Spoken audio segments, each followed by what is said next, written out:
자, 이 문제는 2016년 3월에 고2 학평 때 나왔던 문제인데요. 가격차별 지문에서 3점짜리 보기 문제죠. 그래서 이 녀석은 원래 이렇게 범위를 준 문제들 같은 경우에는 이 근거 문단으로 보통 이렇게만 보고 처음에 들어가는 게 맞기는 해요. 근데 이거는 3점짜리 보기 문제니까 조금 더 범위가 넓을 수 있다. 그 범위는 뭐예요? 이 그림의 원천? 인 바로 요 지문에 나온 이 그림 나온 요 문단 정도까지는 더 봐야 될 수도 있다는 생각을 가지고 일단 요 위에 문단까지 긁어 왔습니다. 이거 되게 오랜만이네. 자, 일단 보면 1급, 2급, 3급 가격 차별이 있고 이 두 문단에서 우리가 확인할 수 있는 거는 1급 가격 차별과 2급 가격 차별 요렇게 두 개예요. 이 다음 문단은 3급 가격 차별인데 이 문제에서는 딱히 요구하지는 않는 거죠. 뭐 선지에서 그렇게 물어볼 수는 있겠지만 3급 가격 차별 내용을 가지고 일단 이거 두 개를 가지고 정답을 판별해낼 수 있겠습니다. 자, 일단 보면 뭐 총수입 뭐 이런 내용이 나오죠. 보시면은 이 그래프를 읽는 것부터 시작을 해야 되는데 수입이 뭐예요? 쉽게 풀었으면 뭘까요? 한번 입으로 중얼중얼 한번 해봐요. 수입은 판매자가 물건을 팔아서, 그러니까 물건을 파는 입장에서 보자면, 물건을 파는 사람의 입장에서 보면 판매자의 수입이란, 판매자 또는 공급자라고 해도 되겠죠.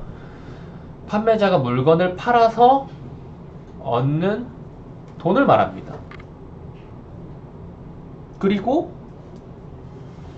이 수입에서 이 그래프를 보시면은 특정 구간별로 가격이 정해져 있고 그 가격에 대한 수량이 정해져 있죠. 그러니까 이거는 구간이 여러 가지로 나눠져 있는 그래프인 거죠.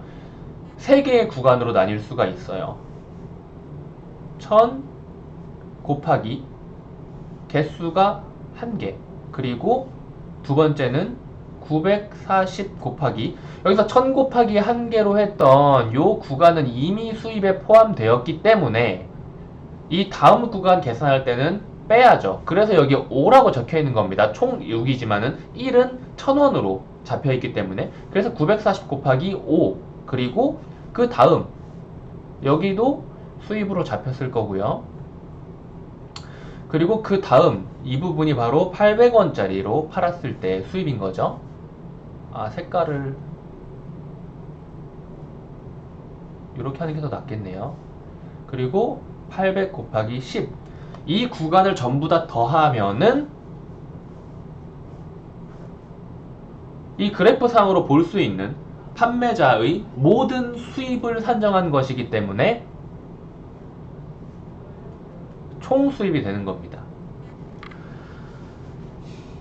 일단 그래프는 이렇게 봤고요. 일단 지문을 한번 이제 다시 읽어볼게요. 그래서 이 그래프는, 여기에 나와 있는 이 그림은 2급 가격 차별에 대한 이야기를 하고 있는 건데, 윗글과 관련지어서 이 보기 그림을 2급 가격 차별의 개념으로 제대로 설명한 선지가 4개. 그쵸? 제대로 설명한 선지가 4개, 그리고 하나는 잘못 설명한 선지일 텐데 아마 1급 아니면 3급 가격 차별 이야기를 하고 있을 거예요. 그 녀석을 찾아내는 겁니다. 아시겠죠? 그래서 일단 1급과 2급 가격 차별을 좀 읽어볼게요. 안 읽고 일단 긁어온 거라서. 자, 1급 가격 차별의 경우는, 그러니까 이 수요 곡선 같은 경우에는 공급자의 입장에서 생각을 해봐요. 이 수요 곡선은 각 구간, 각 개수, 아주 미세한 조금의 증가량마다 이 가격에서 돈을 지불하고 싶어하는 사람이 뭐 가격이 늘거나 줄어들 때마다 이 가격에서 구매를 할 수 있는 사람, 구매를 하고 싶어 하는 사람이 몇 명이 늘어나는지, 몇 명인지 조금씩 가격이 내려갈수록 늘어나고 있는 이 그림을 보여주고 있는 거죠. 결국 공급자 입장에서는 이 수요 곡선을 사실 현실적으로 아는 것은 불가능해요. 그걸 가정해두고 있는 거죠. 이런 가격 차별은. 그래서 이 1급 가격 차별의 경우는 이 모든 것을 알고 있어요. 그래서 조금씩 이게 지금 뭐 수량을 1개, 6개, 16개로 나눴지만 사실은 더 낮게, 더 소수점, 낮게까지 나눠가지고 그 조금마다 내고 가격을 그만큼의 돈을 내고 싶어하는 사람들을 전부 다 구분할 수 있다는 거예요. 그래서 결국은 무슨 말이 되냐면 공급자 입장에서 사실상은 알 수 없는 이 수요자들의 수요 곡선을 모두 완벽하게 파악하고 있는 거죠. 그럴 경우에는 요 가격에 팔고 아주 조금 더해서 아주 낮은, 아주 조금 줄어든 가격에 팔고 그 바로 그러니까 여태까지는 이만큼 샀잖아요. 추가적으로 살 사람은 조금 더 돈을 덜 내고 싶은 사람, 요렇게 쭈쭈쭈쭈쭈쭈 아주 조금 추가를 하고 기존에 샀던 사람들보다 조금 덜 돈 내고 싶은 사람들 것까지 전부 다 꼬라먹는다 이거야. 전부 다 꼬라먹어가지고 결국은 이 모든 것, 사람들이 돈을 내고자 하는 이 모든 의사를 자기의 수입으로 치환을 할 수가 있어요. 그래서 이 구매자별로 최대 지불 용의 가격을 전부 다 알 수 있어서 가격 차별을 실시를 한다면 원래는 이런 식으로 정해져 있는 가격 일터인데 가격 차별을 실시를 해버리면 요렇게까지 해버릴 수 있다. 뭐 이런 이야기들을 하고 있는 거죠. 그래서 사실 요 부분이 비어 있는데 공급자가 그러니까 요 부분 이하로 물건을 팔려면은 이 원래 정해져 있던 가격보다 낮은 가격에 팔아야 되잖아요. 만약 이 가격에 판매를 하더라도 공급자가 이득을 보는 상황이 나타난다 라고 하면 공급자는 이 끝까지 모두 다 만약에 추가적으로 물건 하나를 더 생산하기 위해서 필요한 돈이 빵원에 수렴한다 라고 한다면, 근데 사실 이거는 요즘에는 많이 나타나는 특성인데 정보재 지문이 우리 이 교재에 지금 있을 텐데 정보재 지문에서 확인할 수가 있어요. 그럴 경우에 만약에 내가 추가적으로 물건 하나를 더 공급하기 위해서 드는 돈이 거의 빵원에 수렴한다면 여기까지도 내 돈으로 빨아먹을 수가 있는 거죠. 근데 사실상 현실적으로 그런 일은 많이 일어나지 않으니까 이게 바로 1급 가격 차별이에요. 다시 정리를 하면 1급 가격 차별은 좀 더 풀어서 설명을 하면 공급자가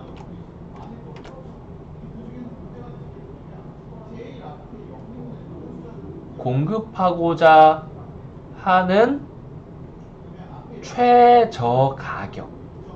예를 들면이란다. 최저 가격을 다른 말로 바꾸면 뭐가 될까요? 공급자가 계산한 손익 분기점. 여기서 한 개 손익 분기점이라고 생각을 하셔야 되는데 뭐냐면 여기까지는 내가 이득이었는데 여기서 물건 하나를 더 생산을 해서 조금만 더 싸게 팔게 될 경우에는 내 생산비가 조금 더 많이 들어가 버려. 그래서 나는 여기 이상으로 더 낮은 가격에는 팔지 않을 거야 라고 정하는 바로 그 지점입니다. 무슨 말인지 알겠죠? 그러한 최저 가격 이상의 모든 구간에서 모든 여기 나온 이 최대 지불 용의 가격이라는 단어를 사용할게요. 모든 최대 지불 용의 가격대로 판매를 하는 것을 말합니다. 그렇겠죠? 그런데 현실적으로 이게 조금 힘들기 때문에 구간별로 나누게 돼요. 구간별로 나누게 돼서 원래대로라면 딱 이 800원까지 내가 800원까지 물건을 팔 수 있습니다. 1급 가격 차별의 경우에 요렇게까지 전부 다 나의 수입으로 만들 수가 있겠죠. 하지만 현실적으로 그게 가능하냐 이거야. 이 많은 사람들을 전부 다 내가 분석하고 모든 사람의 이 지불 최대 지불 용의 가격을 내가 전부 다 뽑아먹을 수 있냐 이거야. 그건 아니라는 거지. 그렇기 때문에 좀 더 간편하게 그냥 이렇게 그냥 팔지 말고 구간을 1000원짜리, 940원, 800원 구간 3개로 나누면 적어도 1000원에 정해놓고 파는 것 또는 940원에 정해놓고 파는 것 또는 800원에 정해놓고 파는 것보다는 조금 더 높은 수입을 얻을 수 있지 않겠냐라고 하는 거죠. 여기에서 사실은 이제 1000원 여기에서 이제 뭔지 알겠어요? 1000원으로 팔았을 때 나의 수입, 940원에만 팔았을 때 나의 수입, 800원까지 아니면 1000원하고 940원으로 나눴을 때 나의 수입, 그리고 800원만으로 팔았을 때 나의 수입, 그리고 1000원, 940원, 800원 세 가지로 나눴을 때 나의 수입이 어떻게 달라지는지 알겠어요?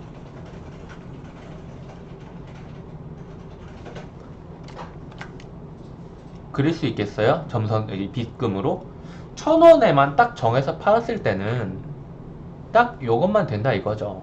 그쵸? 그리고 940원으로만 팔았을 때는 요 정도가 된다 이거죠. 그리고 800원만으로 팔았을 때는 요 정도가 된다 이거예요. 그런데 만약에 940원이라고 딱 원래 정해놓고 팔았다고 쳐봅시다. 이렇게 팔았다고 쳤을 때 만약에 여기에서 1000원짜리 상품을 1000원짜리에 파는 걸 하나 더 내요. 그럴 경우에 940원을 주고 산 사람 중에 누군가는 1000원을 주고서라도 사고 싶은 사람이 있을 거라 이거예요. 그렇죠? 그런 사람들은 940원짜리 물건이 전부 다 소진된 이후에 조금 가슴 아프기는 하지만 1000원을 주고서라도 살 용의가 있는 사람들이기 때문에 1000원을 주고 사겠죠. 그래서 요 정도의 수입이 추가가 되는 겁니다. 940원만으로 팔았을 때보다 1000원을 늘렸을 때. 그쵸? 여기서 이제 또 800원짜리 상품을 추가를 한다면 800원에 사고자 하는 사람들의 구매량 10개 더하기 800원이라는 요 수입이 더 추가될 수 있는 거고요. 이런 식으로 생각을 하시면 돼요. 이게 바로 2급 가격 차별인 거고요. 그래서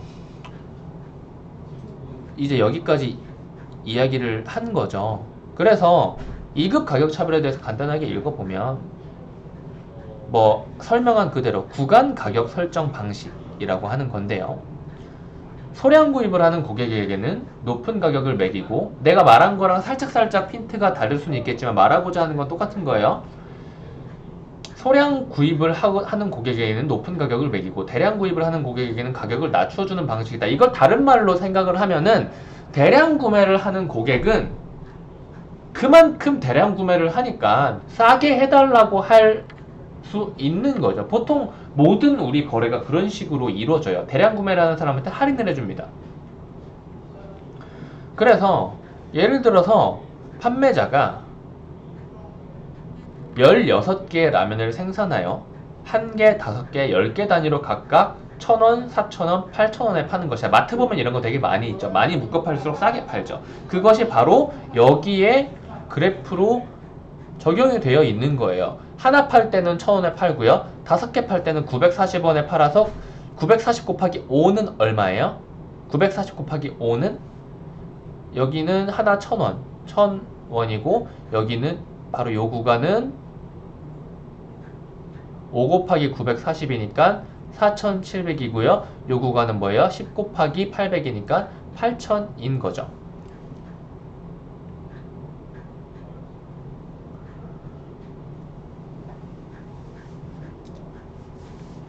오케이? 그래서 이제 이 2급 가격 차별, 처음에 설명했을 때 내가 뭔가 이렇게 다 겹쳐지는 식으로 빗금쳐가지고 헷갈릴 수도 있겠는데, 이렇게 생각을 하시면 돼요.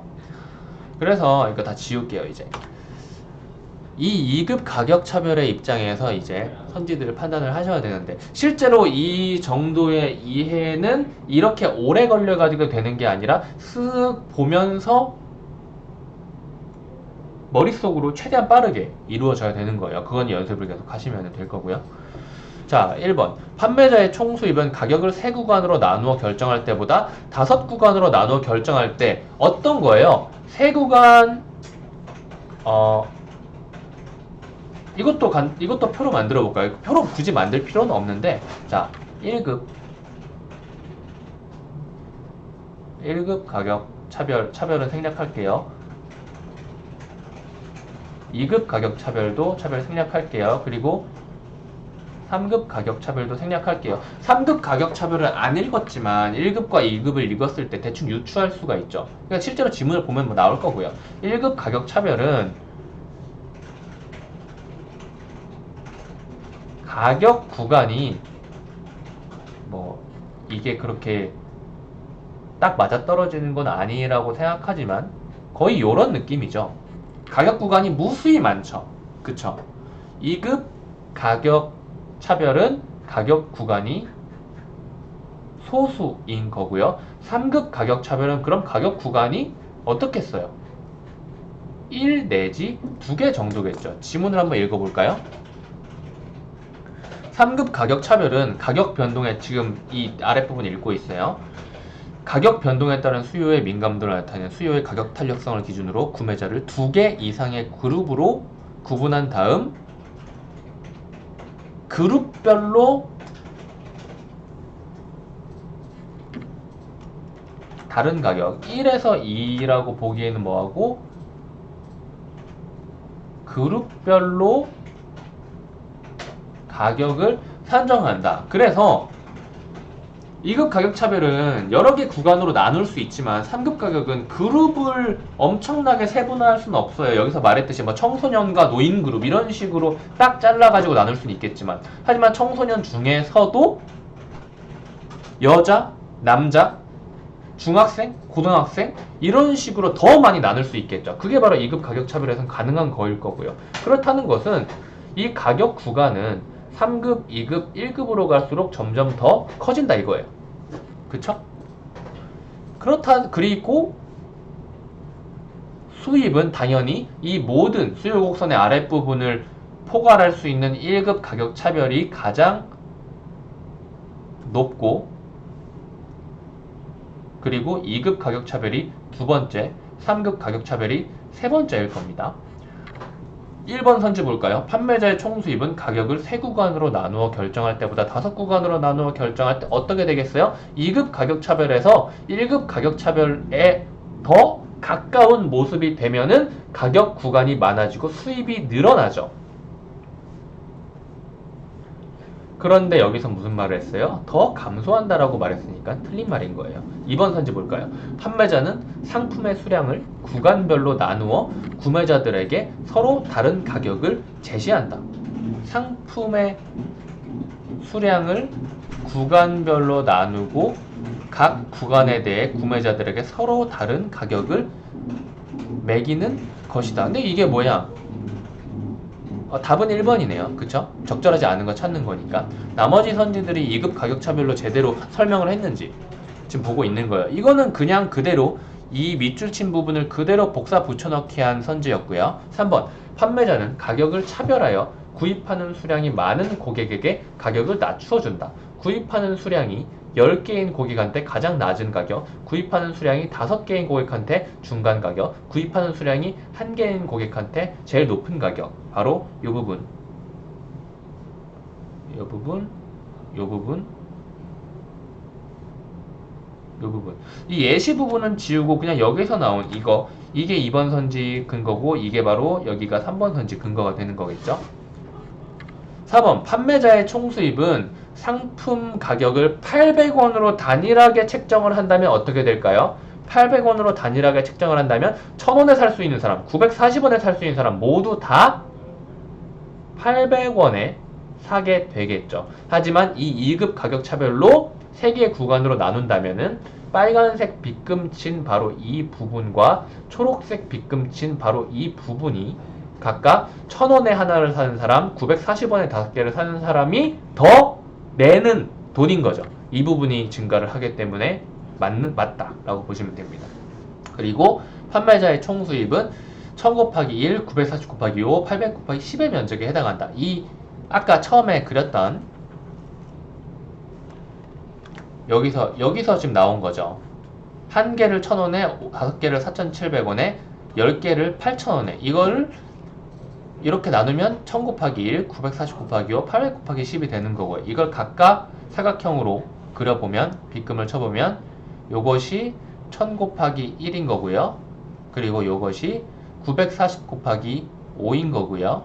그리고 요게 800 곱하기 10인 거죠. 다 이해됐죠? 일부러 이야기를 되게 길게 했어요. 왜 길게 했냐면은 요런 그래프들은 언제나 가로축과 세로축을 보면서 이 그래프에 해당하는 이 사각형의 면적 있죠. 여기서는 뭐 빨간색, 파란색, 초록색으로 쓰기도 하고 한 번에 다 묶기도 했고 2개를 묶기도 했고 그런데 각각의 이렇게 묶여져 있는 혹은 따로 나눠져 있는 이러한 구간들이 어떤 의미를 가지는지 스스로 지문과 문제를 보면서 판단을 할 줄 알아야 돼요. 그리고 그거는 이 개념에 대해서 내가 완벽히 머릿속에 암기하고 숙지되어 있지 않아도 돼요. 이 그래프를 보는 방법만 숙달을 하시면 되는데 요거는 제일 좋은 것은 사실 경제 개념을 한번 돌리시는 거고 그리고 그렇게 해도 실제 문제는 적용을 못하기 때문에 지문과 문제도 꾸준하게 계속 풀어보시고 내가 좀 어려웠던 녀석들 꾸준히 주기적으로 1주일이든 2주일이든 주기적으로 계속 보고 풀고 내가 전에는 어떻게 했더라 고민도 해보고 지금은 어떻게 했지? 이렇게 비교하면서 그때보다 지금 좀 나아졌네. 그때는 여기서 막혔는데 지금은 이거 완벽하게 내가 깔끔하게 구분 지을 수 있네. 이런 것까지 판단을 하셔야 돼요. 그렇기 때문에 이 과거에 내가 어떻게 했었는지 지금과 비교하기 위해서 오답 노트를 정리하게 하는 거예요. 실제로 오답 노트를 정리하는데 나중에 복습할 때 그걸 피지 않으면 오답 노트를 정리할 의미가 없는 거고요. 그리고 그걸 그렇게 보지 않으면 사실상 공부의 효율은 엄청나게 떨어지게 돼서 다른 사람이 딱 2의 노력을 할 때 5에서 10의 노력을 해야 비슷하게 따라갈 수 있습니다. 사람 뇌라는 게 그래요. 언제나 정보와 지식들 사이에 그런 연결을 지어가면서 연관성 하에서 학습을 해야 머릿속에 기억이 오래 남는데 단순히 단발적인 정보로만 들어오면은 그거는 사실 금방금방 증발이 돼요. 나한테 쌓여있던 것들과 계속 연결을 지어주셔야 됩니다. 그렇게 하는 방법은 여러 가지겠지만 가장 간단하게 하는 것이 바로 오답 노트라든가 어려웠던 거 표시하고 그 어려웠던 거 내가 처음에 어떻게 했는지 쓰고 나중에 다시 보면서 비교하는 방법인 거예요. 그래서 오답 노트를 웬만하면 쓰시라 라고 이야기를 하는 겁니다. 여기까지 할게요.